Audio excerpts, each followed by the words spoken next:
যে ইসে টাকার দরকার নাই, তেল ডাল তারপরে আটা সাবান এগুলো দেবে, চিনি এগুলো দেবে। মাইকিং করছে কালমাকে ইউনিয়নের সবাইকে। আইসে তো দেখি এখন তো সবাই বলছে ভুয়া ভুয়া। ডিপিএসের জন্য 200 টাকা রাখে, আইডি কার্ডের ফটোকপি, ছবি 2 কপি, তারপরে ইউনিয়ন পরিষদের পরিচয়পত্র, ডাল সাবান পেঁয়াজ আলু দেবে। বরগুনার পাথরঘাটায় বিনামূল্যে খাদ্য সহায়তা বিতরণের নামে সাধারণ মানুষের কাছ থেকে টাকা আদায়ের অভিযোগে এক ছাত্রলীগ কর্মীকে পুলিশে সোপর্দ করা হয়েছে। স্থানীয় সূত্রে জানা যায়, অভিযুক্ত ব্যক্তি খাদ্য সহায়তা দেওয়ার কথা বলে প্রতিজনের কাছ থেকে 200 টাকা করে আদায় করছিলেন।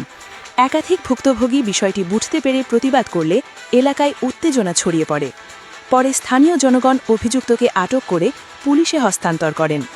ভুক্তভোগীরা জানান, তারা দরিদ্র হওয়ায় খাদ্য সহায়তার আশায় টাকা দিয়েছেন, কিন্তু কোনো সহায়তা না পেয়ে প্রতারণার শিকার হয়েছেন।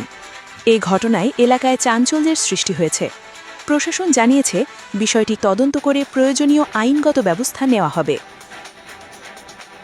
মানুষ তো আর নিম্ন পর্যায়ে মানুষ, তারা তো আর বোঝে না, ক্ষেত খামারে কৃষিকাজ করে।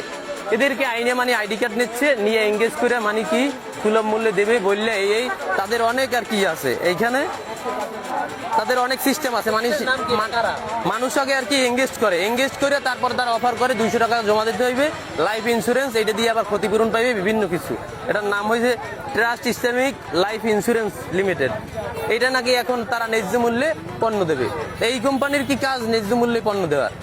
জি ভাই, আমার কথাটা বুঝতে হবে। আমি এই বরগুনা জেলার ব্রাঞ্চ ম্যানেজার, এটা হচ্ছে আমার পরিচয়পত্র, ঠিক আছে? এই ব্রাঞ্চে ইন্স্যুরেন্স করলে আমি কারে কি দিব এটা আমার ব্যাপার। আপনি একটা আমার দ্বারা 50,000 টাকার বিমা করবেন, আমি আপনার 5,000 টাকা ক্যাশব্যাক দিব, এবার আমি ক্রিয়েট করবো। আমার কথা বলছেন না?